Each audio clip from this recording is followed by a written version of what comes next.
Lideramos el camino de la opinión pública y buscamos que la cultura del debate alcance consensos y soluciones a los problemas de nuestro país.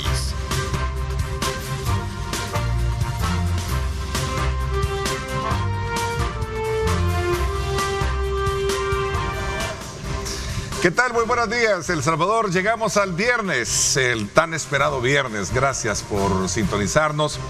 Gracias por darnos ese acompañamiento a lo largo de esta semana que culmina. Esperamos que todas las metas, todos los proyectos, todos aquellos objetivos se hayan cumplido.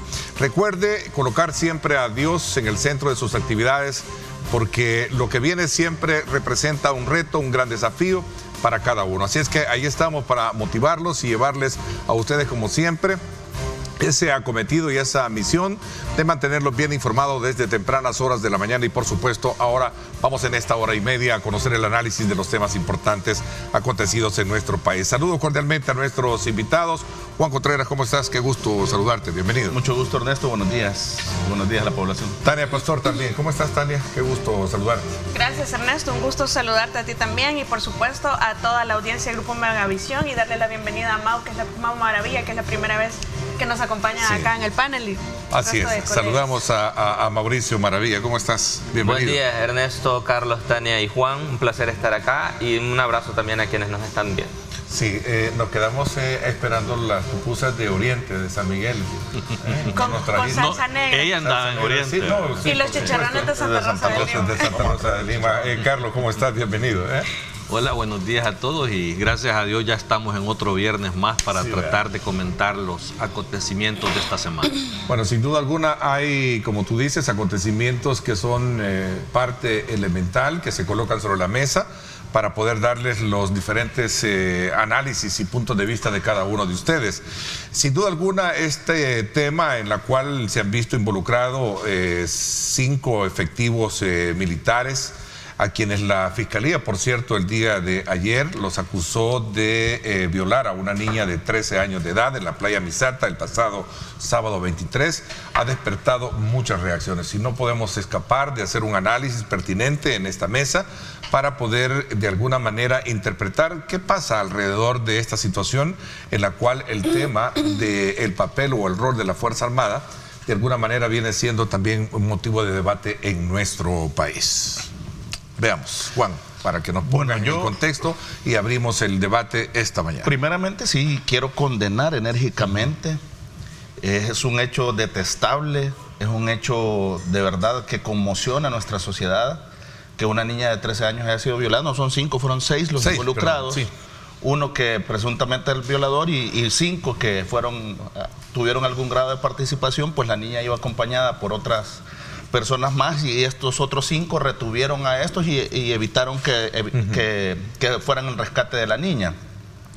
Lo importante es que la institucionalidad ha funcionado, en el sentido de que los capturaron en su momento y ahorita ya la Fiscalía presentó la acusación y espero que sea una condena, que tengan los elementos suficientes y que se aplique todo el peso de la ley.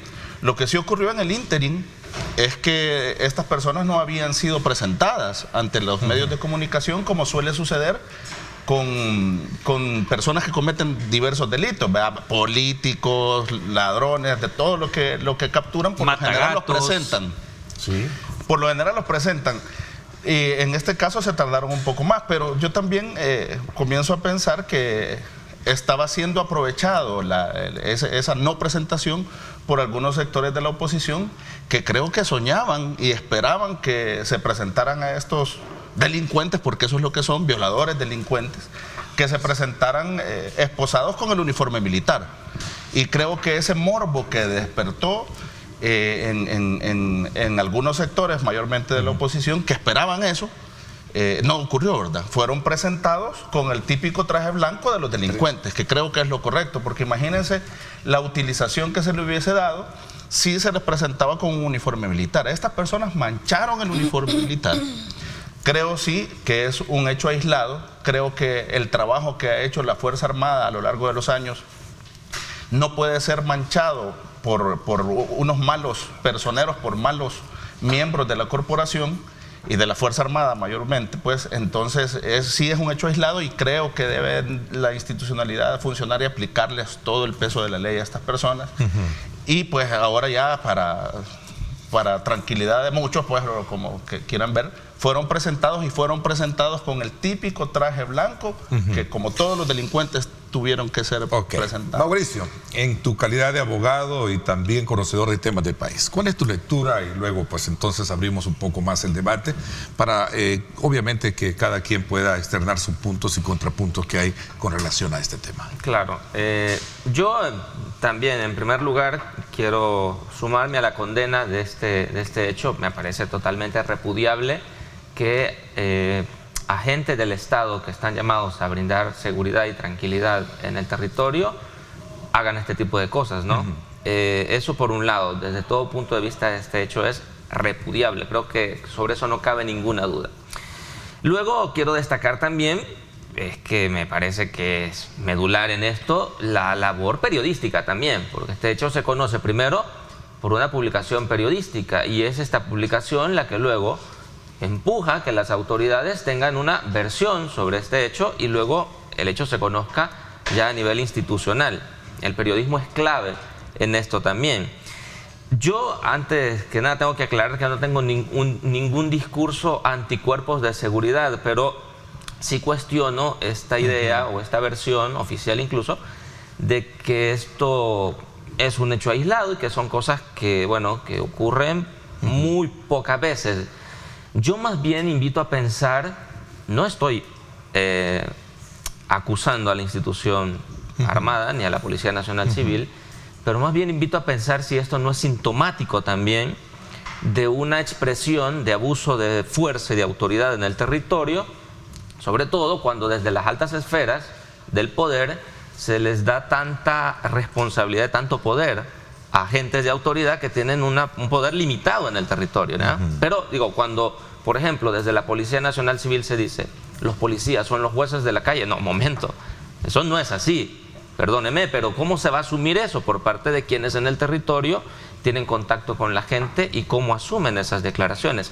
Por eso invito a pensar, insisto en esto, invito a pensar a si esto no es algo más sintomático, porque quienes nos están viendo en diferentes puntos del país han constatado abusos de autoridad, tanto por parte de los agentes como de elementos de la Policía Nacional Civil. Y esto no es nuevo, digo, no es una cosa de este gobierno, ¿no? Los abusos de autoridad se han dado en gobiernos anteriores, sobre todo en el gobierno anterior del FMLN, las ejecuciones extrajudiciales eran una característica. Y allí hay casos judicializados de policías que cometieron ejecuciones extrajudiciales. Por eso digo, puede ser algo sintomático esto, no un hecho aislado. Tania, vamos a ver, ¿compartes tú ese análisis de tus antecesores? Sí, completamente. De hecho, es un hecho de los más asquerosos que se pueden cometer por parte de un ser, la autonomía, la indemnidad sexual de un menor de edad, especialmente una niña de 13 años. A mí la lectura de la nota periodística a la que hace alusión Mauricio, yo percibo claramente que el modus operandi con el cual se realizó o se ejecutó esta violación es un modo que ya lo venían ejecutando. Yo me atrevería a asegurar que allá afuera en el territorio, en esa zona, hay más víctimas, más niños o niñas, porque a veces podrán ser niñas, como en este caso, lamentablemente, pero habrán otros que sus orientaciones son hacia niños. Entonces, en esa zona, por lo menos, no podemos generalizar nosotros y manchar el nombre de nuestra Fuerza Armada, que día a día los elementos de esta institución ponen a riesgo su vida para defender nuestra seguridad. Pero estos elementos en esa zona en la que ellos estaban asignados, se supone que estaban asignados a patrullar, hay que verificar porque completamente convencidos que van a haber más víctimas. Uno, dos, ¿qué estaban haciendo? Este tema da para hablar muchos aspectos, porque no es el primer caso documentado de abuso de autoridad en el marco del régimen de excepción, y es importante prestar atención y sancionar severamente a los responsables, exponerlos de una forma amplificada, porque son los que tienen esa posición de garantizarnos nuestra seguridad. En ellos confiamos, no en ellos nos ponemos a las manos para que nos violen a nuestras niñas y niños. Entonces, ¿qué hacían en el terreno? Un grupo Si son una tarea conjunta con la Policía Nacional Civil, donde la Policía Nacional Civil tiene la función constitucional de garantizar la seguridad pública de la ciudadanía, ¿qué hacía un grupo de soldados solo? Nosotros hemos discutido en este panel muchas veces esa incapacidad, a veces por falta de voluntad, por comodidad, por haraganería o por falta de condición física, que los policías lamentablemente no pueden seguir el ritmo de los soldados y entrar a esos terrenos montañosos que requieren una condición física bastante fuerte, entonces los mandan solos, pero ese no es el escenario ideal. Ellos, los soldados, no se mandan solos en el marco del régimen, responden a la guía de la policía. Ahora hasta retenes hacen solos. No pueden, ellos no son los encargados de seguridad pública. Tienen que estar siempre los policías a la par porque se llaman grupos de tarea conjunta. Entonces, ¿qué hacían solos? Aquí la responsabilidad no va a caer, no debería de caer únicamente entre estos elementos de la Fuerza Armada, sino que aquí hay que buscar los responsables de ese grupo asignados como Policía Nacional Civil. Porque es que esto tiene que magnificarse, porque de verdad son nuestros agentes a quienes confiamos nuestra seguridad y nuestra vida. No es posible que niñas y niños estén cayendo en manos de agresores sexuales y hay que exponerlos, no hay que esperar la presión mediática ni en redes ni de ninguna parte para que esto se haga público. A mí me gustaría haber visto, por ejemplo, como ciudadana, más exposición de la captura del señor mano derecha, como lo decimos en El Salvador, del director de centros penales o de aquellos policías que fueron capturados en Sonsonate intentando extorsionar a familiares para que no detuvieran a personas bajo el régimen de excepción. Esto mancha. ¿Tú crees que hubo selectividad? Había un poco, si no hubiese sido la presión social, mediática. Claro que sí. Yo creo que yo he sido bastante constante y permanente en defender el régimen, los resultados, como política de seguridad, como una herramienta. No es la Fuerza Armada. Por supuesto que no lo es, pero definitivamente aislados, ¿no? Este tipo de sujetos, estos seres, que ni siquiera encuentro cómo llamarlos, ni siquiera merecen ser parte de una institución como esa, porque la ensucian, la embarran, y no merecen ser parte de ella.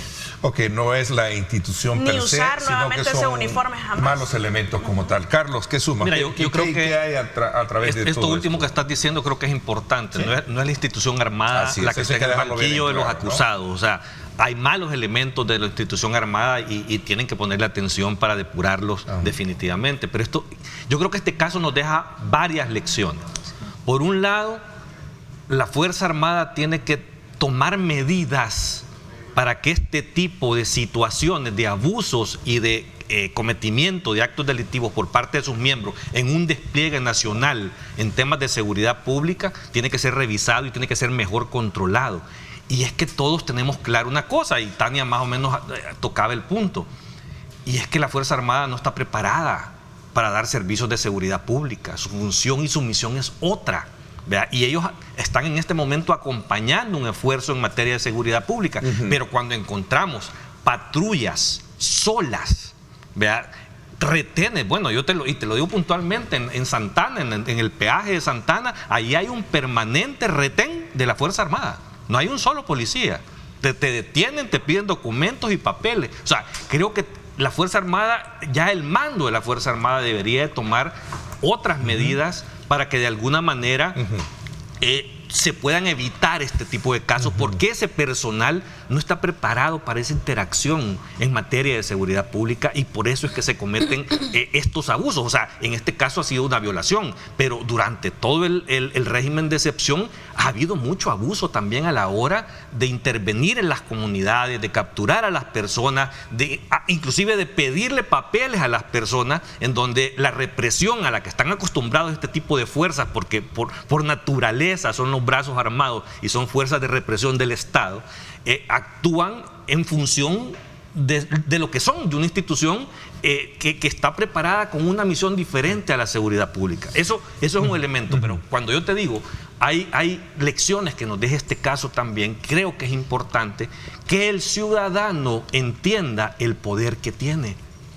Este caso ha sido resuelto de esta manera por la presión ciudadana.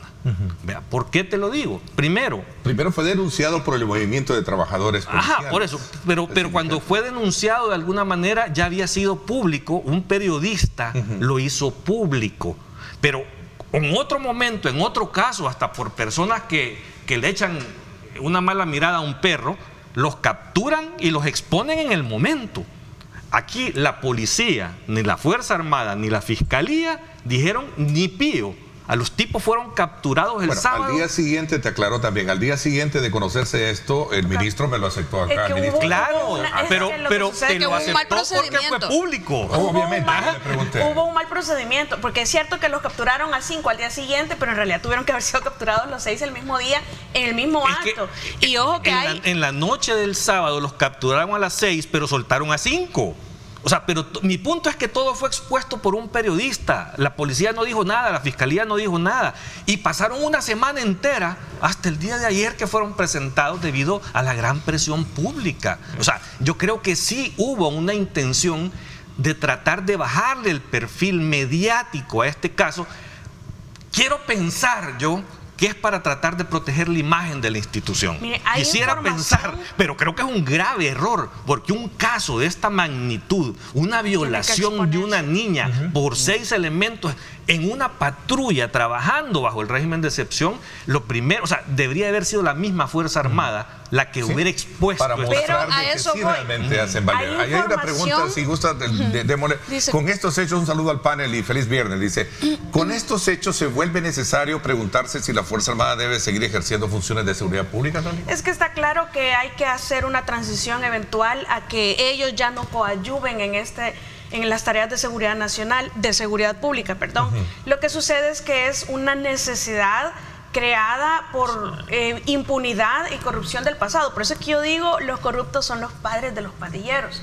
Esa impunidad en la que hemos vivido es lo que ha generado esa necesidad, porque, es decir, la Fuerza Armada no está preparada para realizar tareas de seguridad pública. Sin embargo, se han visto la necesidad, las autoridades, de ayudarse, de apoyarse de estos elementos, pero es que no pueden estar solos todos en los el territorio. gobiernos han echado mano de la Fuerza Armada. Es decir, no quiere decir que esté mal antes o bien antes, bien ahora o mal ahora. El tema es cómo se controla. El tema es que hay que regresar eventualmente a una normalidad. No se puede hacer de golpe, debe ser una transición, pero como a mí sí me dijo parece... el embajador, por cierto, que vamos a hablar de esas declaraciones. Pero por lo menos por ahora me parece que sigue siendo necesario que nos apoyen, pero definitivamente con el control de la policía. La policía tiene una responsabilidad, creo que es la top en esta situación, y hay información que a estos elementos de Fuerza Armada, cuando son retirados del lugar, los pobladores ya los habían rodeado y que ellos son extraídos. Hay que averiguar porque aparentemente hubo un funcionario público que les prestó esa colaboración y que debe ser expuesto, el alcalde, ¿no? Como una persona que les prestó la colaboración para huir. Eso ya es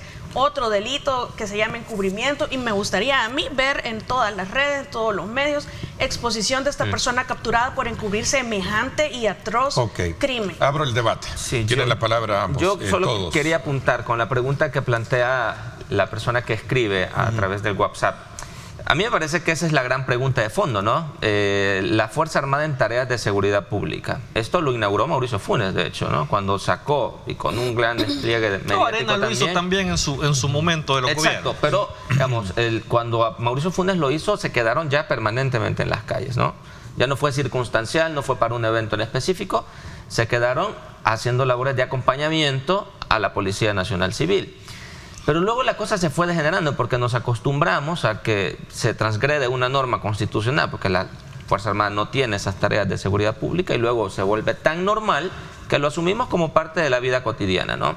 La diferencia, creo, en este gobierno es ese culto exacerbado al verde olivo, ¿no? Yo, insisto, no tengo un discurso anticuerpos de seguridad ni anti-institucional en absoluto, pero sí creo que es necesario poner las cosas en su lugar y decir que hay un culto exacerbado al verde olivo en este gobierno que los pone incluso a los soldados. Se nota cuando le dan más presupuesto, cuando le dan más equipamiento. Los puso incluso cuando intervinieron la ruta de Catalino Miranda, los puso a manejar los buses, y la gente decía, pero es que los soldados ni siquiera se saben la ruta. Soldados manejando aquí ya solo falta que los pongan a operar cuando los médicos se vayan a huelga. Exacto. Cuando se intervino el tema del fútbol en El Salvador, la gente decía, bueno, los árbitros se van a huelga, van a poner a soldados a pitar los partidos. Bueno, digo, es un poco chiste, pero es anecdótico esto en la historia del país en las últimas décadas, ¿no? El papel que la Fuerza Armada ha tenido en la vida pública ha sido muy importante. ¿Qué te parece? Que hay que revisar. ¿Te parece esa pregunta también que nos hacen los televidentes? Buenos días, Ernesto, una pregunta. ¿Consideran que fue la presión social lo que hizo indudablemente que se presentaran? Sí. ¿Consideran ustedes que fue la presión social, Carlos? Que se presentaran esto. Sí, es que es correcto, es que es lo que yo te digo. Okay. Un caso que es sacado a luz pública por un periodista. No fue la policía, no fue la fiscalía, no fue la Fuerza Armada. Que sucedió el sábado esa captura. Y hasta el día de ayer, jueves, fueron presentados. O sea, cuando normalmente ellos son los que exponen esto de una forma inmediata. En el momento de la captura. En el momento de la captura. Yo creo que el tema de la presentación sí tuvo que ser un poco antes, porque claro, ayer lo que pasó fue que la Fiscalía ya presentó el requerimiento. Entonces, esa es parte del debido proceso, ¿verdad? De presentar un requerimiento. Pero la Fiscalía no tiene acostumbrado que inclusive antes de acusar, captura a la gente. Que sean intimados, digamos que... cayó por su peso, pero tuvo que ver la presión social, eso indudablemente. Tuvieron que haber sido presentados, a mi gusto, o el siguiente día después de haber sido capturados. O sea, si yo sí estoy en contra de que se les hubiera tomado la foto con el uniforme y todo, pues pónganle otra ropa y pónganle. Pues sí, lo que pasa es que hay situaciones que tratan de alimentar el morbo, ¿verdad? Pero pónganles otra ropa y tómenle la foto y digan, aquí están los presuntos violadores, ¿verdad? ¿Por qué? Porque eso también sirve para lo que dice la litania. También hay ocasiones que le sacan la foto. Sí, o también la foto. La institución tiene los perfiles, tiene la foto y decir, vaya, estos son. Y como es un violador es importante exponer para ver si otras personas ese es el punto, porque han sido víctimas de ese tipo de delitos a veces es recurrente. Las personas que tienen esas desviaciones y ese tipo de conductas por lo general son recurrentes, son violadores en serie, no sé, ¿verdad? Entonces yo creo que sí, la presión social tuvo que ver, sí tuvo que presentarse un poco antes o sacar las fotos de alguna forma, y ahora que ya los presentaron y que está que les caiga todo el peso de la ley. Yo creo que con respecto a las labores de seguridad pública que realiza la Fuerza Armada hay que revisar, porque acuérdense las reformas constitucionales que sucedieron después de los acuerdos de paz. De las pocas instituciones que las cumplieron y que fueron depuradas y que se cerraron algunas dependencias fue la Fuerza Armada la que cumplió, pues en teoría, porque se desapareció la Guardia Nacional y todo lo demás. Y se le retiraron las funciones de seguridad pública. Y se le retiran las funciones, pero ¿qué sucedió en su momento? Fueron absorbidos por la Policía Nacional Civil. Y de ahí comenzaron, o sea, esa depuración constante que debe haber en este tipo de cuerpos de seguridad debe de ser permanente. Okay. O sea, no solo dejarlos, miren, aquí está la tarea conjunta, vayan a patrullar. Es que la naturalidad con la que la narrativa de la nota expresa que sucedieron los hechos, de verdad que eso están acostumbrados ellos a hacer eso. Es como que cuidarme vos y yo voy. Exacto. Se rotan el rol del violador. Eso es lo que pareciera según la narrativa. Por eso es que casi seguro que hay más víctimas. Hay que salir, el Estado debe salir y encontrar a esas víctimas. Y hay que decirle a la gente de que tenga, es un mandato que de verdad lo haga, eso fue muy importante, que hubo denuncias que no mataron a la niña, gracias a Dios. Es que tienen que investigar porque van a ir a encontrar más víctimas, es seguro eso. A ver, esto se da, No, lo que está en pantalla ahora mismo, Sí, hay una pregunta del público también. Más bien es un comentario, dice, mi zona hacen los retenes con mucha arrogancia y se aprovechan del traje. Es lo que te digo. Esto me hace pensar a mí en una frase de Facundo Cabral que dice, habría que acabar con los uniformes que le dan autoridad a cualquiera. ¿Qué es un general desnudo? Dice Facundo Cabral, ¿no? Porque el uniforme le hace creer al portador de ese uniforme, de esa placa, que es la ley, que es la ley actuando, ¿no? Tienen facultades, por supuesto, ¿no? Pero delimitadas por la ley.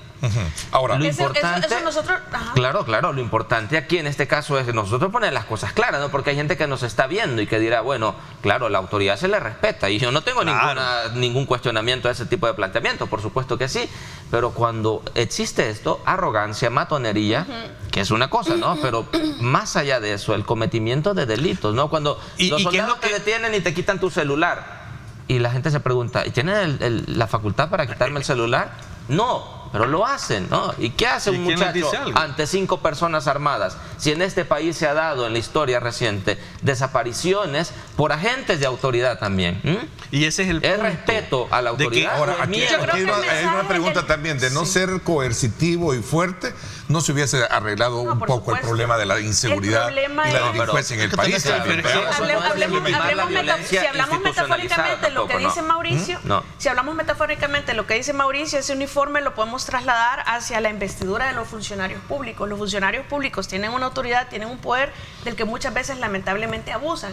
Cuando abusan se cometen delitos, y cuando se cometen delitos tienen que ser procesados, porque eso es corrupción, no debe haber impunidad, porque si no se sanciona, entonces se replica la conducta de corrupción.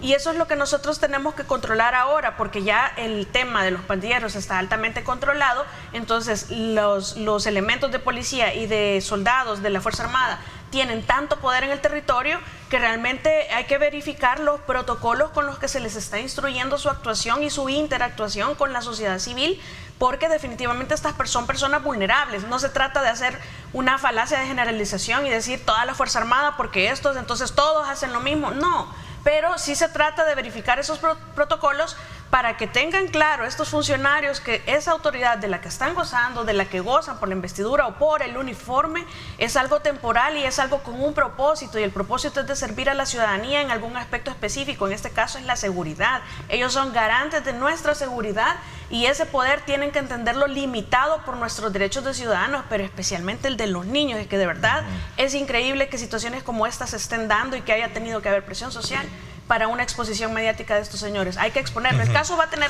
reserva definitivamente, porque se trata de niña, sí. Y por el delito por también. Menor. Sin embargo, yo creo que voy a hablar por todo El Salvador. Aquí nos gustaría ver el desenlace de este proceso y saber que fueron condenados a la pena máxima de prisión, por lo menos 30 años. Ok, veamos un poco ya el análisis en la conclusión. Para cerrar el tema, es porque también en este mismo contexto, el embajador de los Estados Unidos, William Duncan, aseguró que quieren apoyar el proceso de transición del régimen de excepción hacia el pleno respeto y el debido proceso de ley, que creo que eso se da en el contexto mismo de esas declaraciones, de colocar estas declaraciones en esta discusión que se ha generado en torno al régimen de excepción. Carlos.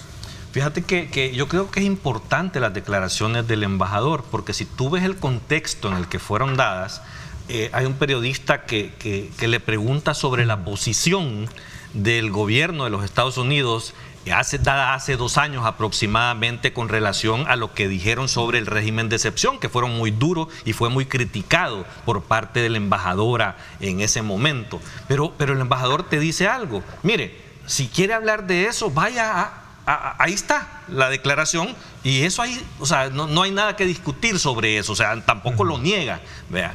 Pero te dice, mire, pero aquí lo importante es que veamos hacia adelante, o sea, ¿cómo damos este salto de hacer una transición entre el régimen de excepción, ¿vea?, y el regreso al debido proceso en El Salvador? Que ellos quieren acompañar eso, y te lo dice, ¿por qué?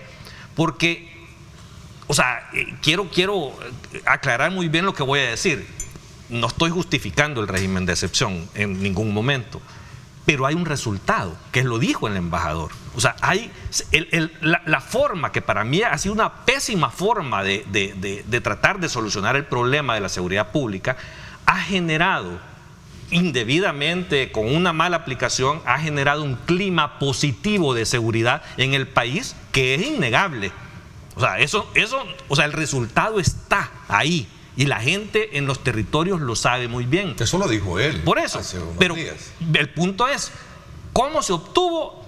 Podemos tener un programa entero de discusión, porque yo creo que ha sido mal aplicada la solución para llegar a ese punto. Pero el punto es que ya estás ahí. Y es lo que te dice el embajador. ¿Cómo logramos mantener ese resultado? ¿Y cómo logramos hacer una transición desde el régimen de excepción al debido proceso?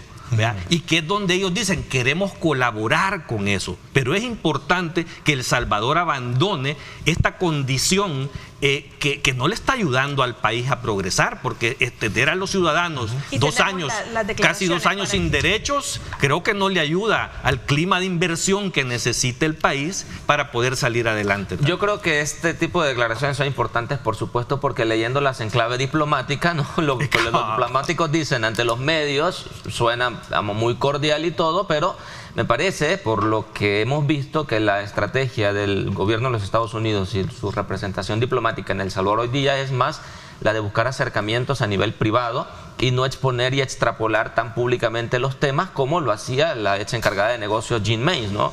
Son estrategias completamente diferentes, pero que ya estas declaraciones ha habido un giro en esa aparezcan exactamente públicamente ya indica bastante, ¿no?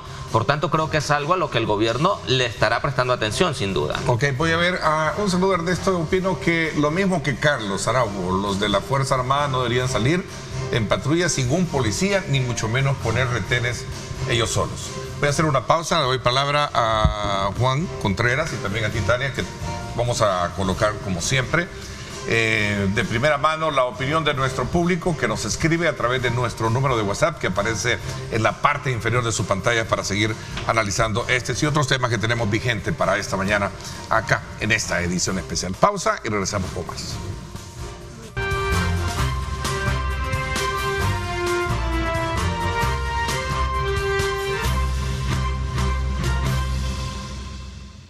Bueno, gracias nuevamente por estar con nosotros a esta hora de la mañana. Sin duda alguna, este tema que tiene que ver con las declaraciones del embajador Duncan trascienden de momento, precisamente porque en el contexto de esta lamentable noticia en la que se han visto involucrados estos 6 efectivos militares, coloca en relieve el tema, como tú bien lo planteaste, Carlos, el tema del régimen de excepción como tal. A ver. Sí, lo que yo considero es que el embajador es consecuente con las posiciones que ya ha sentado el gobierno de los Estados Unidos con respecto a diversos temas. En el tema, cuando le preguntan que sobre lo del 2021, él dice vayan a leer. O sea, no es que va a cambiar su posición de un día para otro, aunque ocurran situaciones como esta, ¿verdad? El periodista lo aborda al embajador y le pregunta, pero él mantiene el mismo discurso en cuanto al debido proceso también, que lo dijo en el tema, en el contexto de la independencia, ¿verdad? Y es un llamado al regreso al debido proceso. Y en ese punto me quiero detener un poco. Debido proceso aquí hay. Nada más que por el régimen de excepción, los tiempos se alargan en el tema de la detención por el término de inquirir. Entonces, lo que sí él llama la atención, y eso hay, y yo creo que el gobierno tiene, y el gabinete de seguridad, y más aún la fiscalía tiene que prepararse, es que eventualmente cuando el régimen de excepción termine, ¿cómo vas a poder procesar a toda esa gente a quienes se le ha ampliado el término para presentar la acusación? Porque si el régimen de excepción, por ejemplo, se terminara de golpe, como algunos ahí quieren decir que se suspenda por un momento, posiblemente personas a las que todavía no les han hecho audiencia inicial saldrían libres en automático, porque el periodo solo puede ser 72 horas y se pueden ampliar otras 72 horas sin régimen de excepción. Pero el régimen de excepción permite que sea hasta 15 días. Entonces, el problema en esa fase transicional es que tiene que tener una capacidad, tanto la fiscalía como los tribunales, de procesar todas las personas detenidas y que a quienes todavía no se les ha hecho audiencia inicial. Entonces, por eso no lo puedes quitar de golpe, en mi razón jurídica, ¿no? Podrán tener otros... Yo creo que... ¿Tú estás de acuerdo? No estás de acuerdo. Vamos a ver. Yo no estoy de acuerdo la palabra en la idea de que existe debido proceso en El Salvador. Para mí, el debido proceso está vulnerado en El Salvador hoy día, porque el debido proceso no solamente es la presentación a sede judicial de una persona que sea capturada, ya sea dentro de los 3 o dentro de los 15 días. Eso incluye las garantías constitucionales. No, pero el debido proceso también implica el ejercicio de una defensa técnica, ¿no? Y eso está vulnerado completamente hoy día. Eso no existe. Por eso se llama régimen de excepción. Si tenés 7,000 liberados y que han sido liberados porque fueron puestos ante los tribunales, y esto quiere decir que el debido proceso está esta gente no ha sido puesta en libertad por un juez. Eso sí, no es un juez el que los ha soltado. Además, son sustitución de medidas cautelares, es diferente. Porque el debido proceso continúa. Pero un proceso penal no solo es una audiencia. Es evidente, Juan, que el embajador claramente, y la Unión Europea también ha dado la misma posición de este retorno al debido proceso en El Salvador, es que no puede seguir con esta suspensión de las garantías mínimas personales durante tanto tiempo, porque no es bueno para el país. O sea, yo vuelvo a insistir en eso. Si es que lo que le ha permitido de alguna manera tener ahora a tanta gente presa y el resultado que se tiene no es, entre comillas, lo denominado el régimen de excepción que aprueban cada mes en la Asamblea Legislativa. Si eso lo único que le permite es detener a alguien sin decirle por qué lo está deteniendo. Eso es lo único que les da. Lo que pasa es que de ahí en adelante hay un montón de reformas legales que son los que los tienen presos ahorita. Relativamente también, porque vaya, el régimen de excepción permite que las comunicaciones puedan ser intervenidas. Sí, y eso ha permitido que en algunos celulares de algunas personas puedas encontrar los vínculos pandilleriles de otros que no sabías. Son redadas. Legislación secundaria. De hecho, ya existe la intervención. A ver, ahí dice, buenos días a todos. Hay que recordar que hay una diferencia entre una acción personal, que creo que es lo que ha pasado, hay que dejarlo bien claro, ¿verdad? Aquí estamos analizando ya el efecto per se de una noticia en la cual se han visto involucrados. Sí, no, ya lo aclaramos. Aquí no es la institución armada la que está en el banquillo, ¿verdad? Y no una institución como es el caso de la Fuerza Armada. Yo solo brevemente quería decir que el régimen de excepción suspende garantías constitucionales, y hay quien dice, bueno, estamos en régimen, se repite tanto que la gente ya también normalizó lo del régimen sin saber cuáles son las garantías que están suspendidas, ¿no? Pero además de eso, recuerdo que aquí en este mismo canal, hace algunos meses tuvimos un programa con Julio Valdivieso, en donde yo me di a la tarea de explicar cerca de 18 decretos de reformas y creaciones de leyes en materia penal, solo en materia penal, que han corrido en paralelo con el régimen de excepción, y que una vez el régimen de excepción, en el eventual caso de que dejara de estar vigente, esas reformas casi dejan las mismas condiciones, a excepción de los plazos de la detención y de la detención sin pruebas, pues. Exacto, pero por ejemplo, y la que a mí me parece más grave, solo dejo esto porque me parece que es importante. La más grave son las reformas a la ley de intervención de las telecomunicaciones, que cambian tanto la redacción de los artículos que abren la posibilidad para que incluso el jefe de escuchas de la Fiscalía solicite la intervención, siendo una autoridad administrativa, ¿no? Es decir, un juez. Las cosas...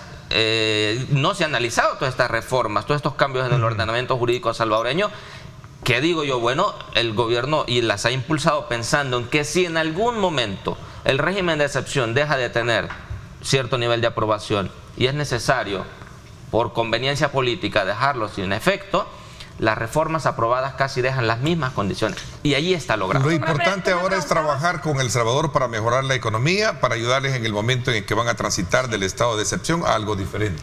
Tú me preguntabas si estaba de acuerdo con lo que decía Carlos. Carlos, sí. Yo creo que una de las equivocaciones que cometen muchas personas es afirmar que el régimen de excepción es la política de seguridad que está implementando el Estado. A mí me parece que el régimen de excepción, en mi opinión personal, es una herramienta de estas políticas de seguridad que forma parte de varias acciones conjuntas que se han venido dando desde hace rato ya, de las cuales las reformas procesales y las reformas procesales penales y penales forman parte. El tema en los medios es otro, es decir, creer que se puede replicar el método Bukele, como se dice en otros países, es una falacia que utilizan algunos políticos para atraer votos, pero lo real es que este método todavía no está escrito, entonces no puedes decir sirve o no sirve si no está escrito. Sí sirve porque aquí hemos tenido muchos beneficios y lo estamos viviendo a diario. Lo que sucede es que se tiende a satanizar el régimen de excepción por la parte negativa que no encuentra respuesta en la actualidad en las autoridades con la contundencia con la que se debe. Por ejemplo, lo que sucedió ahora con los militares o exmilitares, porque me imagino que les van a quitar la sagrada investidura de defender nuestra seguridad, acompañando a la policía, pero lo cierto es que solamente es una parte. El régimen es una parte en donde la Fuerza Armada acompaña, pero entonces la parte mediática es otro elemento de esta política de seguridad, si lo queremos llamar así, en donde además nosotros como ciudadanos jugamos también un rol importante, pero nada de esto funcionaría sin la gobernabilidad que se ha tenido por tener lo que se ha denominado como concentración de poder. No solo es de ir a replicarlo en el extranjero, por una parte, y por otra lo que dice el embajador, a mí me parece que el periodista o la periodista, no recuerdo, está intentando interpelar al funcionario que muy diplomáticamente le dice, miren, allá están aquellas aseveraciones que hicimos, vayan a leerlas, yo no las voy a contradecir, no las voy a reafirmar, pero ahí están. Es como yo tengo mi gestión, voy a responder por mi gestión, y en mi gestión yo hago un llamado a las autoridades para que volvamos a la normalidad. Ahora, lo que sucede es que también no todos, si la gente no conoce cuáles garantías son, es porque no las sienten vulneradas, porque tampoco es cierto de que a todos, es cierto, hay una suspensión generalizada, pero no a todos nos afecta. Y es cierto que también afecta más a las zonas más vulnerables porque se tiende a criminalizar la pobreza en este país, lamentablemente. Pero lo cierto es que cuando yo hablo de régimen de excepción y digo como herramienta de la política de seguridad necesita o sirve aún la prórroga, yo pienso que técnicamente ya no es útil, pero que a modo de empoderamiento psicológico para las víctimas y para los victimarios sigue siendo una herramienta. Abusos de autoridades se dan en todas las instituciones de este país, solo que aquí se politiza todo. ¿Es cierto esto? ¿Se estará politizando? El régimen de excepción es la medicina amarga que se necesitaba en este cáncer delincuencial el cual vivíamos. Como herramienta de la política de seguridad, el régimen de excepción ha sido una piedra angular de todo este proceso, pero... Perdón, bien, ha servido como una herramienta política y de control social también. Y la verdad que ha sido mal implementada, porque los abusos se han dado y son latentes, más de 30.000. Pero no por eso no sirve el régimen o el resultado de la política, mejor dicho. Por eso, pero yo no voy a decir que es una buena política si tengo 30.000 inocentes presos en las cárceles desde hace 2 años y 300 muertos. Pero con esos torturas en las cárceles. Yo voy a cuestionar ese dato, porque realmente no tenemos nosotros, cuestionan que no hay información, pero tienen el dato. Son inocentes hasta que se demuestra lo contrario en un proceso. Hay que hacer la acotación, pero aparte de eso, está documentado de todas las personas que han salido liberadas de estos 7.000. Pero no son 30%. Bueno, de estos 7.000. Eso es lo que dice una señora que no tiene ni siquiera una asociación. No dice una señora. Instituida. La Comisión Interamericana de Derechos Humanos tiene metodologías para poder recabar información y dar este tipo de reporte. Esto no esto no es un invento de Cristosal. O sea, para aclarar un poco el tema. Es otra asociación que no tiene. No, pero una asociación no es asociación. Igual, o sea, yo lo que quiero llegar es que la cifra, si es una cifra relevante, es una cifra respaldada por organismos de derechos humanos a nivel internacional que tienen metodologías para poder determinar este tipo de impactos de políticas de seguridad pública. Y además, Carlos, creo que con esto estarán de acuerdo todos, en que hay que ir por encima de la propaganda gubernamental también, porque cuando el gobierno habla de régimen de excepción y de los capturados, nos presenta al mundo la imagen de gente tatuada completamente de su rostro, de su piel, gente que uno no tiene ninguna duda de que son los criminales. Y la oposición se pregunta que cómo saben que son pandilleros. No, espérate Juan. Bueno, eso es lo que se ve a nivel internacional, ¿no? Pero la intención de la propaganda gubernamental es hacernos creer que las 70.000 personas comparten esas características. Y no es cierto. Yo no tengo ninguna duda de que esa gente que está tatuada completamente son miembros de pandillas, son los que extorsionaban, son los que violaban, son los que mataban gente. Y que la mayoría ya estaban capturados. ¿Sabes qué es lo que pasa? No comparten esas características. Esa generalización de la que están hablando es que la realidad nuestra es compleja y en el tema de seguridad sumamente compleja. Ahí hemos visto pastores detenidos, pero cuando les quitas la camisa el tatuaje lo andan escondido. Entonces no necesariamente muchos de ellos tienen el derecho de haberse reconvertido también. No toda la vida van a ser delincuentes. Sin haber pagado los asesinatos anteriores, pero no sabes. Mucha conversión que por el hecho de que un pastor tenga un tatuaje no quiere decir que ha matado a alguien. Pero es que si el tatuaje es de la 18, no sabes. Mira, es que si el tatuaje es de la 18 y es de la MS, sí han matado gente. Utilizan la investidura de pastor. Pero entonces aquí porque alguien tiene un tatuaje ya mató gente. Mira, hasta señoras, si es que si son miembros de las pandillas, para ser miembro de pandillas y para tener cierta jerarquía en la pandilla tenés que haber matado gente. Entonces de que todos son malos y que nadie se puede reconvertir. Mire, es que alguna participación delictiva para ser parte de la agrupación delictiva de las pandillas, para tener el tatuaje, tener cierto grado de jerarquía. Y para tener en la jerarquía tuviste que participar en un hecho delictivo. ¿En qué grado? No sé, en asesinato. En eso no estamos cuestionando que la gente que cometió delitos. Es que hablar de tatuajes. Déjeme terminar el punto. O sea, no los 70.000 son tatuados por completo, pero sí hay tatuados ocultos. Y últimamente habían pandilleros que no estaban tatuados. Por eso las generalizaciones no son correctas. Mire, por eso había gente aquí que los pandilleros mandaban a menores de edad a matar porque eran inimputables en algún momento. Por eso una de las reformas que dice Mauricio es de aumentar las penas para los menores de edad. Es una del paquete de reformas. Entonces, ¿qué es lo que pasa? Aquí teníamos un problema de seguridad sumamente complejo que no hubiese sido posible resolver, que yo creo que todavía hay una fase de consolidación, que todavía el problema no está completamente resuelto y por eso las herramientas tienen que persistir. ¿Qué pasa? Hay un andamiaje jurídico que se ha preparado. El plan de seguridad es el plan control territorial, que tiene 7 fases, vamos por la fase 6. Y el régimen de excepción es una herramienta dentro de ese plan de política pública de seguridad, que en su momento tiene que finalizar, pues. Habrán que decirle, o sea, el presidente tiene su gabinete, tiene expertos que le van a decir, presidente, vamos saliendo en el momento que hay que salir, ¿verdad? Como lo dijo el ministro, cuando esté el último pandillero preso vamos a salir. Okay. Porque es lo que pasa, estas células cancerígenas se reproducían en otro lado. Ese es el problema. No estás de acuerdo en ese planteamiento. Bueno, con esto de mantener el régimen de excepción durante tanto tiempo, le hace perder la naturaleza de lo que es un régimen de excepción, ¿no? Que es una suspensión temporal de derechos, ¿no? Bueno, si tiene expertos y todo lo que quiera el gobierno, pues bueno, yo pienso que ya deberían tener, después de 17 meses de aprobación de un régimen de excepción, una estrategia de seguridad que implique no tener suspendidos para todo el mundo los derechos, las garantías constitucionales. ¿Qué piensa el resto? ¿Tendría el gobierno indemnizar a las víctimas en el caso de estos, en este caso? Hay una responsabilidad civil que el delincuente tiene, ¿verdad? Cuando hay una condena, una responsabilidad penal y una responsabilidad civil. Cuando el Estado viene a responder a víctimas cuando no ha castigado a los delincuentes y no hay una, digamos, una justicia institucional para la víctima, entonces ahí vienen condenas internacionales, baja ante la Comisión Interamericana y es hasta ahí que el Estado tiene que pagar. En ese momento. Solo en relación con relación a lo que dice Eli Juan. Hay una responsabilidad civil, es cierto, aparejada a la responsabilidad penal, pero también hay casos en los que entes, sociedades o en este caso el gobierno podría resultar como responsable civil subsidiario especial por los hechos, ya que definitivamente hay una posición, hay una garantía de seguridad que reside en las espaldas de la institución llamada Fuerza Armada, que lamentablemente mal utilizaron estos seres que podrían eventualmente convertir a la institución en civilmente responsable también, no solamente a nivel internacional.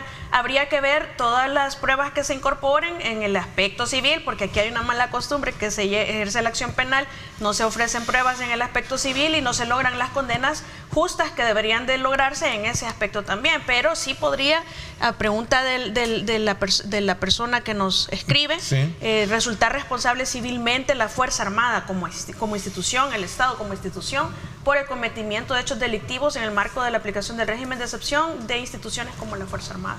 Yo quiero regresar un poco al mensaje del contexto de las declaraciones del embajador Duncan. Y lo quiero decir porque es algo que creo que ve hacia adelante, que ve hacia el futuro. Yo creo que el gobierno no puede suspender nada de lo que tiene en este momento vigente, llámese hasta el régimen de excepción, porque es lo único que le permite contener y mantener el clima de seguridad que en este momento tiene. No tiene otra herramienta más que esa. O sea, el punto es que mientras no exista otra cosa, ellos lo van a sostener y lo van a mantener, porque si no esto se les va a salir de las manos y se les va a salir de control.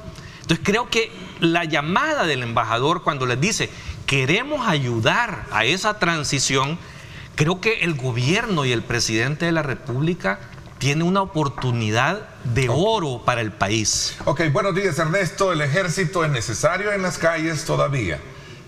Aún existen malos en nuestras colonias, individuos, ¿verdad? Quitar el régimen de excepción le conviene a la oposición que nunca hicieron nada por nosotros. Me gustaría que los que critican vivan en nuestros barrios y vean una realidad diferente a su residencia, con mucho respeto, don Ernesto. Bueno, bienvenida a esa pregunta. Yo no sé si puedo terminar la idea de lo que estaba hablando. ¿Qué piensas de ese comentario? Por eso, pero quiero terminar lo que estaba diciendo antes de opinar al respecto. Entonces, cuando yo te digo de que el presidente tiene una oportunidad de oro, es porque lo que él ha obtenido con para mí, su mala implementación de una política de seguridad, pero al final de cuentas tiene un resultado que generó un clima positivo, vea, en materia de seguridad. Cuando digo que tiene una oportunidad de oro, es porque hay que buscar la forma de mantener ese clima, que ese clima se vuelva permanente para la sociedad salvadoreña. Entonces, creo que cuando el embajador lo invita y le hace ese llamado, cuando le dice hay que mejorar la economía, hay que contribuir a hacer un despegue económico de este país, hay que contribuir en este tema de la transición del régimen de excepción, creo que se refiere a eso. El presidente debería de alguna manera, creo que abrirse un poco más y convocar a todo el país y a todos los sectores de este país para que contribuyan a diseñar una forma de retornar a la normalidad y que estos resultados en materia de seguridad pública puedan ser sostenibles y permanentes. Ya se habló de la sexta fase del Plan Control Territorial y la figura de la nueva Dirección Nacional de Integración. Yo creo que no es la respuesta. Yo lo que quiero es retomar lo que el mensaje que mandaba el televidente. Es que eso es lo que supera cualquier análisis. O sea, aquí nos podemos, la practicidad aquí no podemos, está mire, es que tranquila en la colonia. Aquí nos podemos sentar y poder decir, algunos van a decir que el régimen es malo, otros van a decir que es bonito. La realidad que ahora viven nuestras comunidades, en donde no podían entrar, que había que apagar las luces, bajar el vidrio y para que el que estaba posteando te viera y es el que una iba persona solo no podía cruzar de una calle a otra. Es correcto, de todo eso. Esa realidad supera cualquier análisis. La gente en su día a día ahora vive tranquila. Yo he visto varios emprendimientos, tienditas que han surgido, que en otro momento yo estoy 100% seguro que no hubiesen podido emprender o ya tuvieran renta, ya les hubieran mandado a sus empleados. Entonces, es una realidad bien compleja y al ser una situación compleja necesitaba una respuesta compleja y eso es lo que ha hecho el Estado, eso es lo que ha hecho el gobierno. Yo creo que entonces, cuando el embajador dice transición, es que realmente cuando yo hablo de empoderamiento, él habla de transición, yo hablo de empoderamiento ciudadano y desempoderamiento de las estructuras criminales. Es un aspecto psicológico bastante importante porque la gente tiene una percepción y la percepción es que el régimen de excepción es el que les da seguridad. No se comprende todavía como un plan integral que tiene varias aristas, que no es el régimen, es el plan de seguridad implementado por el gobierno el que nos da la seguridad, no es el régimen tal cual, pero ese aspecto psicológico que la gente así lo percibe es un factor de empoderamiento cultural que nosotros tenemos más de 30 años de estar sometidos a estas estructuras que la gente entiende. Hay todavía personas que tienen temor de denunciar a estos pandilleros que están ocultos en las casas. Entonces, mientras esta gente no termine de cambiar la cultura de terror a una cultura de empoderamiento, yo te denuncio y sé que no me va a pasar nada porque el Estado me protege y el territorio es mío, el territorio de El Salvador me pertenece.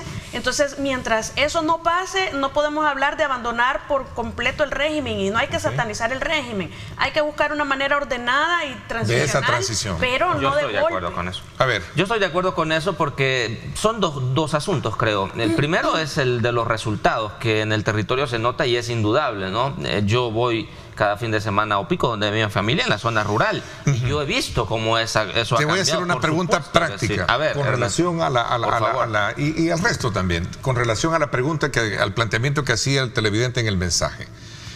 Si se elimina el régimen de excepción, ¿se corre el peligro de regresar de nuevo a tener esos indicadores lamentables de delincuencia en el país? Mira, no sé si hay una respuesta de sí y no, porque creo que es demasiado complejo. Porque esa es la práctica, claro, que supera, que como decía Juan, cualquier análisis político. Sí.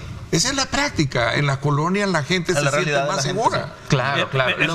Vamos a ver. Lo que la gente piensa incluso es que si el régimen de excepción se deja sin vigencia, y el problema a veces, Carlos, del lenguaje como el que utilizaste recién, perdona que te lo diga así, es que volver a la normalidad, la gente piensa, volver a lo que teníamos antes.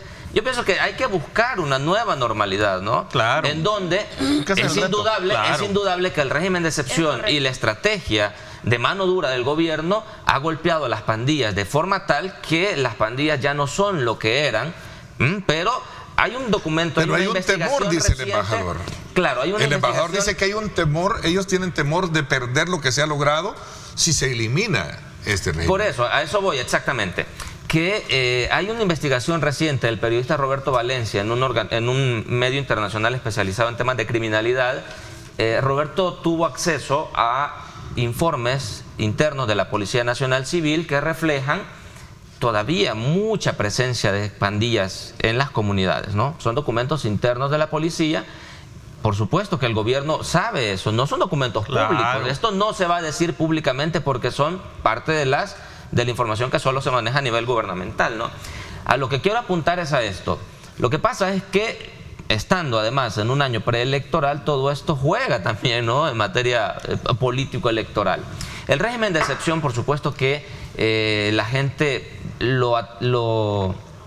la gente cuando piensa en el régimen de excepción, inmediatamente en su cabeza se instala el tema de la percepción de seguridad, ¿no? Claro. Indudablemente. Y está amarrado. O sea, no se concibe una cosa sin la otra.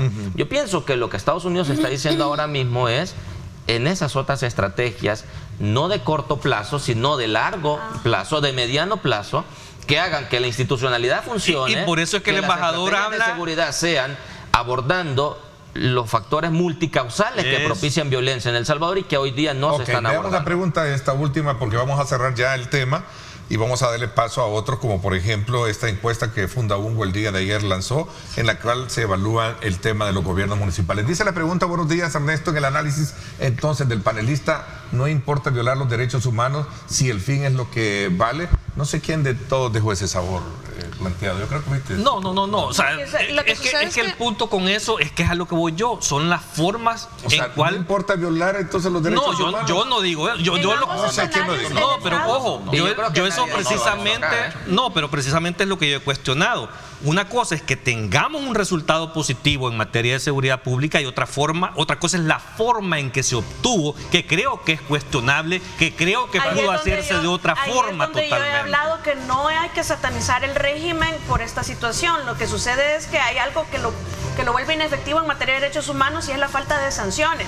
Cuando nosotros vimos a los policías detenidos por intentar extorsionar a personas para no ser detenidas en el marco del régimen, ellos tuvieron que haber sido expuestos de una manera magnificada para que todo esto sirviera de ejemplo a los demás que andan en el territorio. Yo creo que Y especialmente hace falta un tema que aquí, mientras no se verifique ese tema, no podemos hablar de perfección de la implementación de la política de seguridad del Estado hasta que no aparezca un fiscal general hablando de las más de 150 muertes en poder del Estado, de las personas detenidas, porque yo creo que eso sí, no hay lugar a dudas todavía, que muchas de esas personas fueron torturadas y fueron prácticamente asesinadas. Esos asesinos al interior de centros penales o afuera, si entraron ya vapuleados o se los vapulearon adentro, tienen que ser sancionados. Tiene que establecerse ese ejemplo para que vean que aquí quien viola, porque el presidente no mandó a nadie a matar a las personas detenidas. Eso lo han hecho las personas que están abusando de su poder y si no son sancionadas, la conducta se replica. Y de nuevo, no es el régimen el malo. El régimen ha sido una herramienta bastante eficaz en la política de seguridad implementada por el Estado. Ok, y dejando en claro de que el análisis oportuno que cada uno ha expresado es con base a los acontecimientos individuales de estas personas que están siendo acusadas de cometer ese atroz delito y no la institución. Solo brevemente sobre lo que dijo aquí la persona, me parece que el Estado es responsable en ambos escenarios por la violación de derechos humanos, tanto cuando estaban fuera los criminales, los terroristas, como ahora por lo que está pasando dentro de centros penales. No sé, Carlos, así te doy 10 segundos porque querías así rapidito porque el tema lo cierro. Es que yo creo que es importante algo. El gobierno no puede suspender el régimen de excepción tal y como lo está implementando mientras no tenga una forma diferente de contener este fenómeno, y más sabiendo esa información de Roberto Valencia del reportaje que hizo. ¿Por qué? Porque las pandillas todavía están en los territorios de alguna manera. Entonces hay que inventar otras formas diferentes de contener este fenómeno, y ahí es donde para mí es la clave de lo que dijo el embajador. Hay que ayudar a esta transición. O sea, yo creo que el régimen les ha dado esto, o sea, poder llegar a este resultado, que es lo que hay que hacer de alguna manera, castigar, como dice Tania, a aquellos que han violado los derechos humanos. Interesante. Bueno, ahí está el tema, punto de partida para seguir en el análisis que seguramente vamos a seguir observando a lo largo del tiempo, y por supuesto el acometido o la misión de un programa como este de poder colocar sobre la mesa un análisis responsable sobre los puntos y contrapuntos que se dan en hechos lamentablemente que hay que abordar como el que estamos haciendo este día. Bueno, los alcaldes, los gobiernos municipales fueron sometidos a consideración y evaluación de la población a través de una encuesta de Fundaungo. Es el tema que vamos a hablar cuando regresemos. Quédese con nosotros. Volvemos.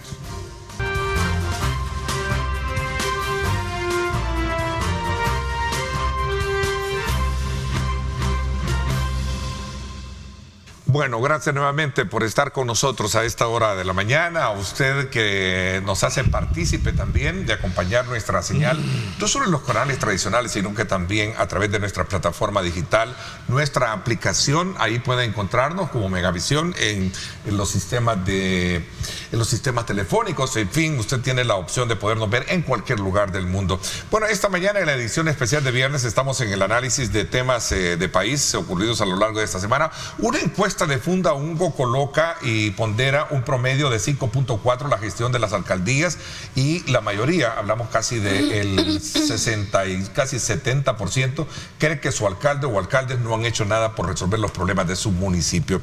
A ver, ¿cuál es el análisis de esta nota que los colocan a los alcaldes que tienen ustedes esta mañana?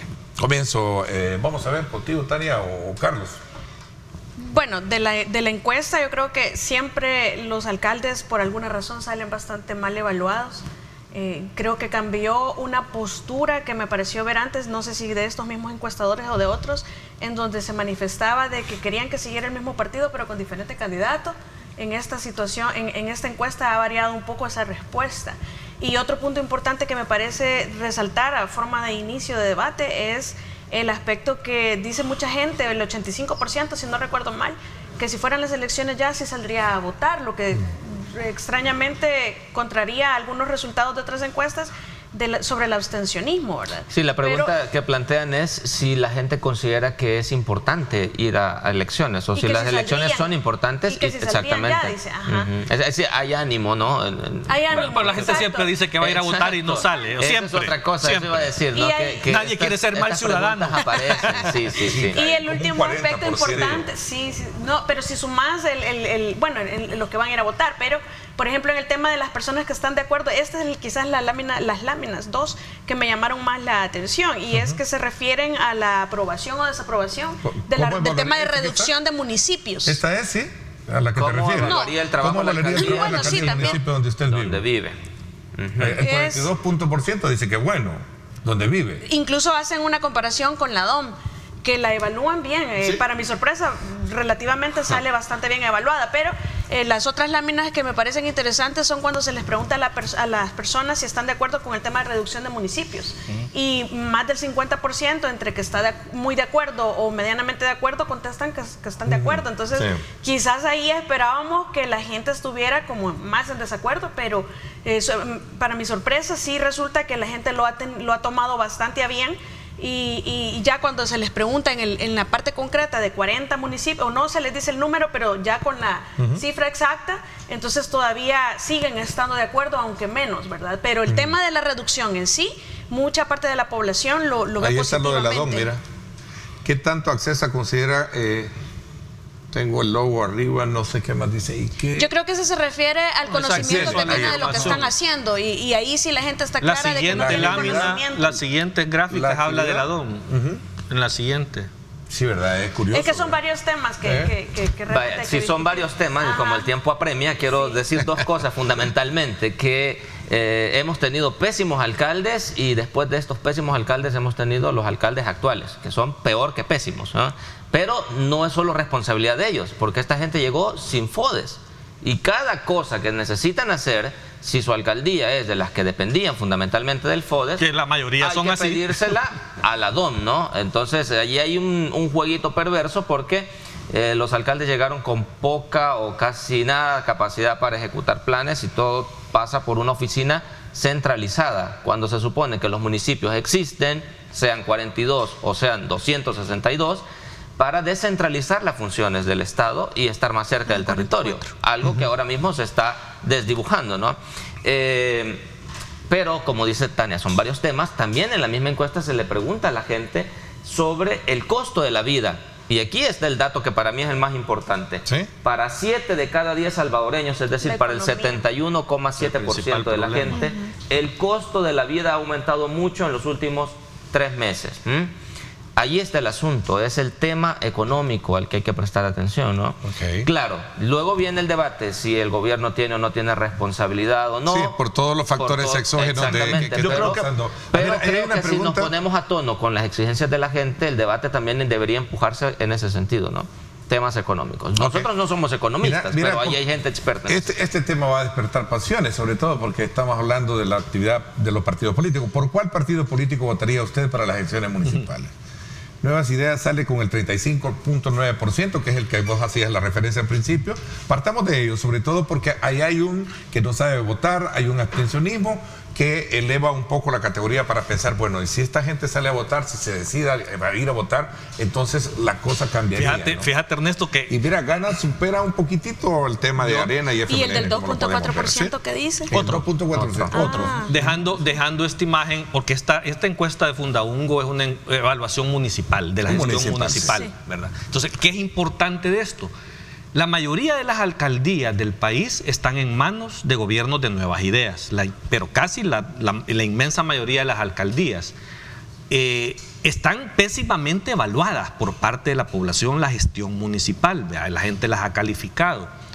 Pero a pesar de eso, tú ves este resultado que acabas de ver en la lámina, de que cuando le preguntan a las personas cómo votarían, siguen votando mayoritariamente por Nuevas Ideas, por los alcaldes de Nuevas Ideas. Me llama la atención que después de Nuevas Ideas, a la derecha, yo no sé si pueden volver a poner la lámina. Sí, la que teníamos. La lámina que teníamos de intención de voto. Ustedes pueden ver al lado derecho, hay dos columnas grises que son bien grandes. Negra y gris. ¿Sí? Y estas son las personas que de alguna manera son neutros y que no quieren votar por nadie, o no quieren decir, y que quieren votar su voto, por eso, pero al final se reservan, o sea, este derecho al voto. Si ustedes ven y suman esos dos, el gris y el negro, son casi el mismo número que Nuevas Ideas. ¿Qué es lo que a mí me llama la atención de esto, al igual que la encuesta de la Gavidia? Que en la encuesta de la Gavidia veíamos de que cuando preguntaban también intención de voto, los votos nulos y las abstenciones eran el partido ganador, el partido mayoritario. El punto que yo estoy viendo acá después de Nuevas es que a pesar de Nuevas porque Ideas, porque ni sumados llegaban por al eso, mismo pero porcentaje. que a pesar de Nuevas Ideas y de la posición que tiene y de que hay un segmento importante de la población que no está de acuerdo, que anda alrededor del 35% aproximadamente en todas las encuestas, esa gente no se decanta. Nos ha hecho un zoom, un acercamiento a este. Por eso te digo, 22 más 15. Ahí hay un 37,1%. Que por eso es más grande que Nuevas Ideas. Sí. Que gente que te dice no quiero votar por ninguno de los y eso se refleja también en la encuesta de la UCA. También se porque de la Gavidia. La Gavidia da como 18% nada más. En la de la UCA, cuando se habla sobre identidad partidaria, por ejemplo, o simpatía partidaria, Nuevas Ideas aparece, por supuesto, muy por encima de Arena y el FMLN, desde luego, pero el número más importante es el 54% de la gente que no se identifica con otro partido político. Hay un elemento importante de analizar. Sí, dime, Juan. Y es que, no obstante, hay alguna percepción que no se resuelve o que la gente no decide por quién votar, la oposición ha sido incapaz de capturar ese descontento. Es que ese es mi punto. O sea, a eso es lo que yo quería llegar. O sea, no tienen, están tan mal que no pueden ni capturar, aunque sea una fracción de ese 22, de ese 15%, y decir van a votar por Arena o por el FMLN. O sea, están esa lectura, porque en números alegres, yo he escuchado a personas en algunos medios que dicen que es porque tienen miedo a contestar. No, es que no tienen capacidad. La gente no lo ve como alternativa. La oposición no tiene capacidad y no se ve como alternativa. Y ese es el problema. No, y es lo que te digo, hay un 37% de salvadoreños de que podrían de alguna manera ser sujetos de otra cosa. Yo quiero terminar la idea, y es importante también porque en todas las encuestas Nuevas Ideas sale bien evaluado y la gente tiene intención de voto por Nuevas Ideas. Pero yo sí quiero reafirmar, y lo dije la vez que vimos la encuesta anterior, que no hay que ser triunfalistas en eso. Hay que trabajar y deben de presentarse perfiles buenos a la población, porque algunos podrán decir que el FODES, no sé qué, miren, han habido gestiones de alcaldías que sin FODES han hecho un buen trabajo. Por ejemplo, la alcaldía de Zaragoza en La Libertad, a mi juicio, ha hecho un buen trabajo. El FODES hasta cierto punto había acomodado a algunos alcaldes, y no decir a aquellos que habían cometido actos de corrupción derivados del FODES, pues, o sea, que el dinero se iba a sus bolsillos. No, creo que no es ese el meollo del asunto, y los hizo como un poco cómodos, dejaron de buscar cooperación internacional, dejaron de buscar otras formas de gestión y se habían conformado con el FODES y el clientelismo que había aumentado. Habían hecho una burocracia, un montón de empleados que todos los activistas políticos trabajaban ahí. Creo que ese es el asunto, pero en las encuestas, en Nuevas Ideas tiene que ser muy humilde, tiene que tomar con responsabilidad los números porque la población ya está evidenciando que si no hacen buen trabajo después los va a cambiar, así como cambiar. Ahí están los números. ¿Cómo la oposición está viendo estos números? ¿Sabe? Yo no le doy mucho mérito a Nuevas Ideas porque teniendo enfrente a Arena y al FMLN como que no tienes que hacer mucho para quedar bien, ¿no? Si estos partidos cada vez que hablan, cada vez que dicen y hacen cosas, es una de regarla y de regarla, ¿no? Y algunos candidatos que andan ahí son la perfecta oposición, sirviendo de parodia, no son el perfecto material para memes. Digo, bueno, el debate se ha ridiculizado tanto a nivel político, a mí me da muchísima vergüenza realmente. Deberíamos a las puertas de un evento electoral tener mayor seriedad en la elaboración de propuestas y lo que tenemos es una competencia por quién tiene más likes en TikTok o en Twitter, lo que ridiculiza, lo que hace de la política salvadoreña realmente un fango, una cosa terrible, ¿no? Pero eso es lo que tenemos en el escenario político hoy día. Entonces, yo rescato de lo que a mí me parece terrible esto, de lo que dice Juan, de la humildad del partido Nuevas Ideas, que tiene al parecer la mayor captación de votos y que como que va a repetirse el escenario pasado. La humildad en diferentes términos, porque principalmente todos sabemos lo abierto que ha sido ese partido desde el inicio, y quizás la falta de ideología le ha generado una falta de identidad que ha impedido que Nuevas Ideas se considere como una marca tal cual y deje de ser el partido que va a gobernar por transferencia de la imagen del presidente, porque la marca es el presidente.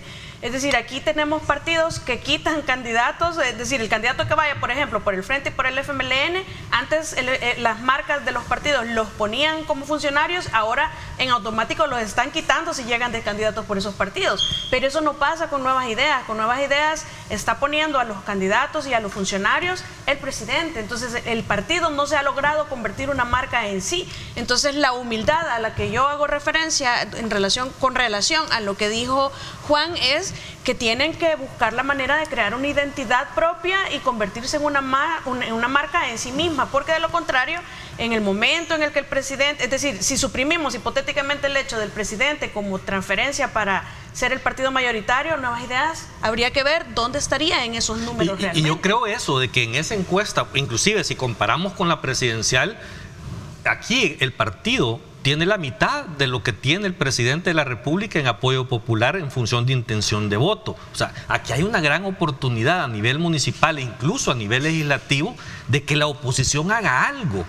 Pero es que el punto está ahí, como dice Mao. O sea, no hay oposición. No saben aprovechar estas caídas, estos errores, porque estos errores de esta mala y pésima evaluación de los gobiernos de Nuevas Ideas a nivel municipal es debido al error que cometieron cuando quitaron el FODES, porque de verdad han dejado casi a las 3/4 partes de los municipios del país totalmente sin dinero para inversión pública.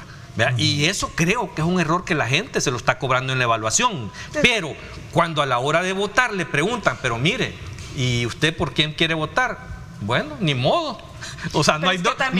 Había municipios que no reunían los requisitos para ser municipio, ¿verdad? Solo estaban ahí para captar dinero para mantener a ciertas personas como funcionarios o empleados públicos. Y entonces también ahí vamos a ver hoy a partir del próximo gestión, a ver cómo resulta esa unión, ¿verdad? A ver si la gente tiene esperanzas. De hecho, el gráfico número 31 dice que la gente tiene el 43% de esperanza que mejore la gestión con la reducción de casi la mitad de la población. Pero a esos que piensan que van a mejorar, hay otros que también como que sí, como que no, están más de está dividida sí, la gente. Y pasa el 50%. Claro, pero a eso es a lo que yo me refiero, de que vamos a ver los resultados, o sea, si son buenos gestores y si van a tener la oportunidad al final de cuentas, sin los recursos que tenían en el FODES anteriormente, de poder hacer un 43.6% tiene expectativas que va a mejorar, un 28% cree que van a seguir igual, ahí depende de ver si consideran que están bien o mal, ¿verdad?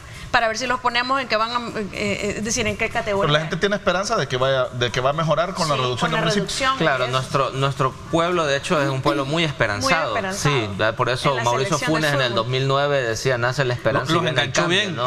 Exacto, es decir, jugamos siempre con esto de la esperanza, ¿no?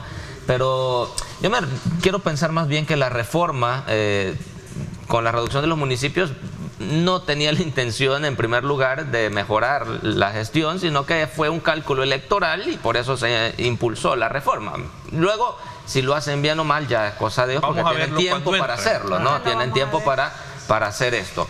Pero en el fondo creo que lo que esta encuesta nos refleja, sobre todo cuando se ven las banderas y la simpatía, es que vamos a tener un escenario, en mi análisis, muy parecido a las elecciones pasadas.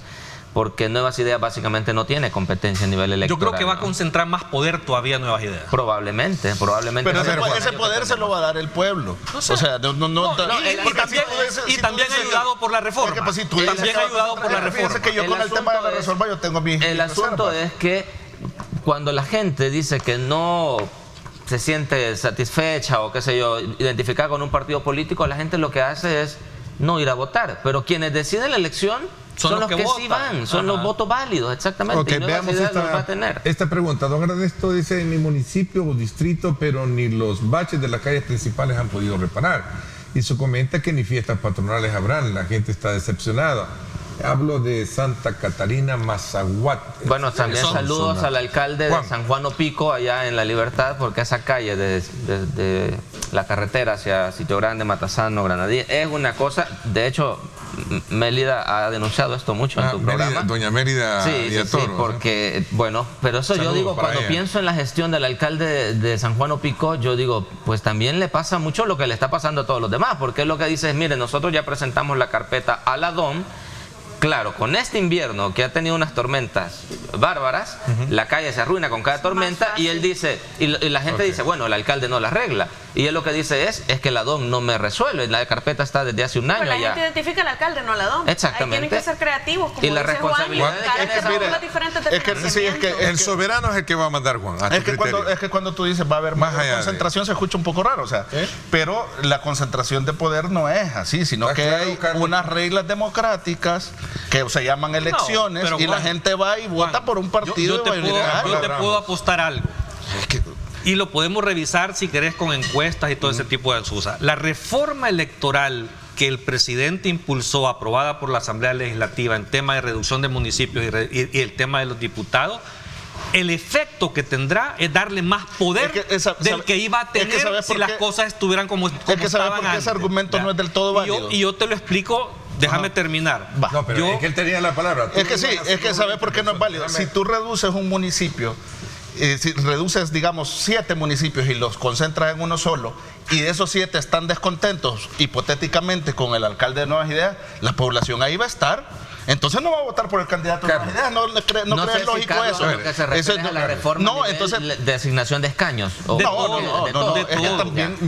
la reforma si electoral, la población ahí va a estar, entonces si están descontentos, toda la reforma van a ir a votar por otro candidato. Tiene un objetivo electoral para darle más poder a Nuevas Ideas. Te lo explico. No lo necesitaba. Te lo explico. Si las encuestas te lo están diciendo, no necesitas mover electoralmente. Porque Nuevas Ideas, por decirte, bajo el régimen que teníamos, bajo las reglas que teníamos anteriormente en tema de diputados, Nuevas Ideas sacó 56 diputados. Te puedo asegurar que si esas normas no cambian, al menos uno hubiera bajado. O sea, hubiera siempre tenido la mayoría, pero no en el nivel que la sacó en el 2021. En las elecciones vamos a poder hacer el ejercicio de ver cuál hubiera sido el resultado con el método anterior. Yo no estoy de acuerdo. Lo que pasa es que aunque se mantuvieran las reglas, iba a haber proyección de 60 diputados. No es cierto, no es cierto. O sea, por eso te digo, si tú extrapolas las encuestas, vamos a ver los números. El día de las elecciones vamos a ver un programa especial para ver esto. Pero si tú ves los números, y ¿sabes quién hizo ese? Y lo hizo Acción Ciudadana, hizo el ejercicio de las encuestas y dijo que si se mantenían las reglas anteriores llegaban a 60 diputados. Acción Ciudadana ha hecho un mal ejercicio en ese término. O sea, de verdad, el ejercicio está malo, está mal planteado, porque está haciéndolo en base a datos históricos, en donde no está recogiendo el resultado del 30% de la gente que no te está dando. A veces sí, a veces no. No, es que bueno, yo no soy miembro de Acción Ciudadana. O sea, yo lo puedo criticar cuando creo que es conveniente criticarlo también. Dijeron, según las encuestas, con las reglas anteriores tenían 60 diputados. No es cierto, pero no es cierto. O sea, eso lo dicen ellos. Yo lo he dicho siempre que no es cierto. Yo te quiero explicar otra cosa. Lo que tú estás hablando de los municipios. Hablemos del centro, San Salvador Centro. Aquí te puedo asegurar que Mexicanos lo iba a perder, pero con una talegueada de nuevas ideas. Pero no tenés idea de la magnitud con que iba a perder ese municipio. Ayutuxtepeque tampoco era de ellos. ¿Vea? Ahora, ¿qué han hecho? Y creo que hay un municipio adicional de estos 5 que han juntado que también estaban súper mal y lo iban a perder. Caso Soyapango, en el otro lado. Uno bueno va a arrastrar a 5 malos. Sí, de verdad, esa es la análisis. Te lo respeto, pero no lo comparto. Pero o sea, si tenés 5 municipios mal y solo uno bueno, ese uno va a ir a rescatar a los demás. Quiere decir que tú estás sumando solo 5 municipios, entonces solo uno y otros 4 son buenos. Si la gente está descontenta, Juan, suma votantes.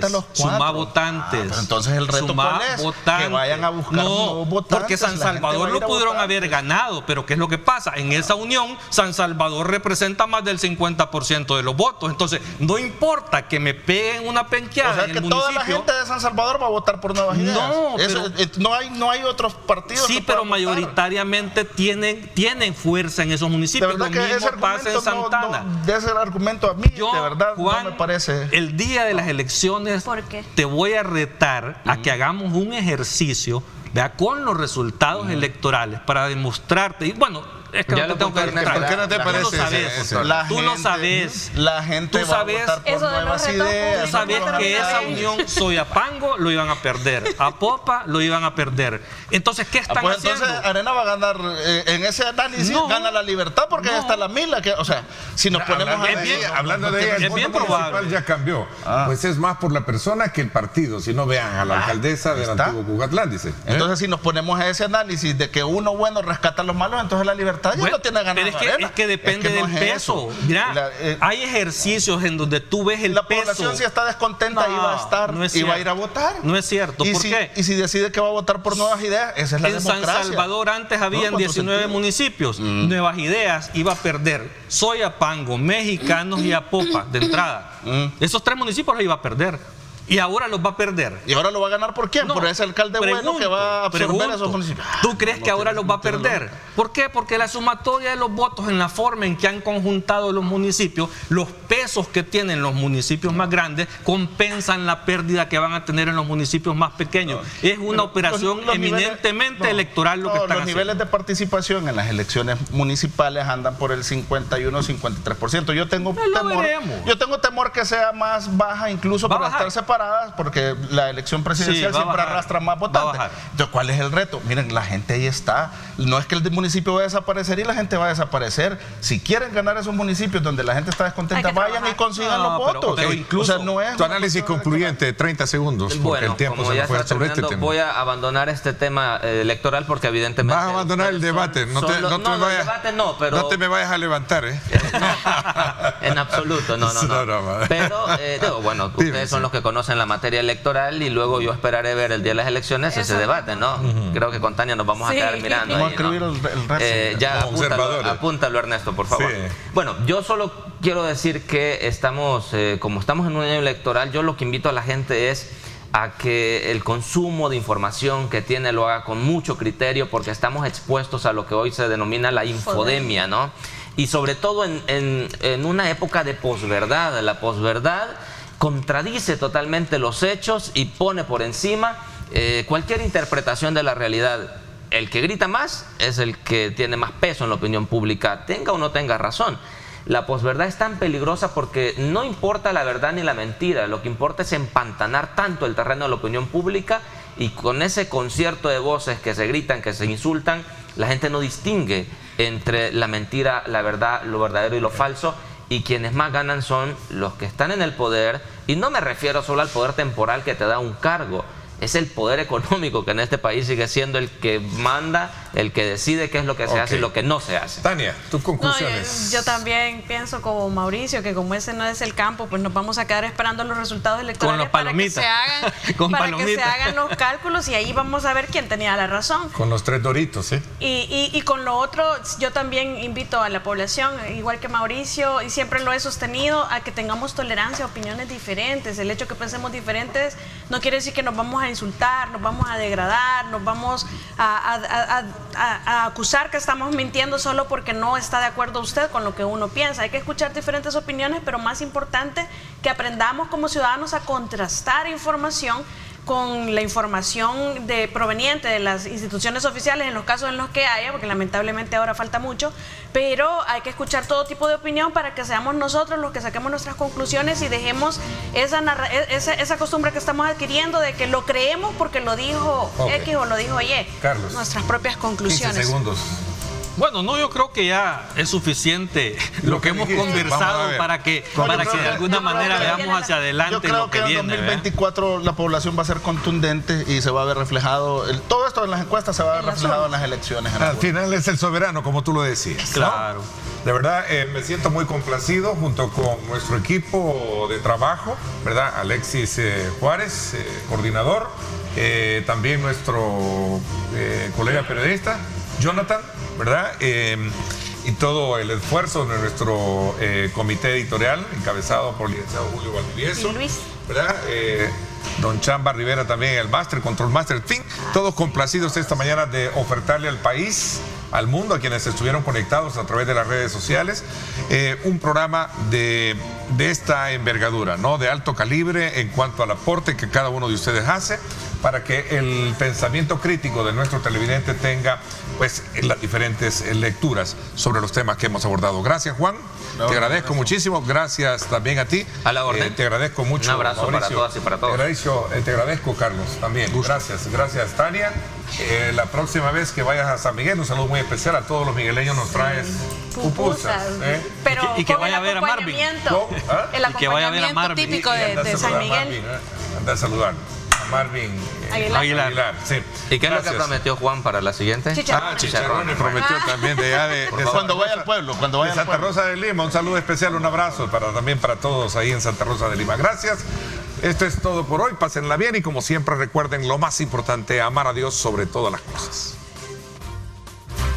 Lideramos el camino de la opinión pública y buscamos que la cultura del debate alcance consensos y soluciones a los problemas de nuestro país.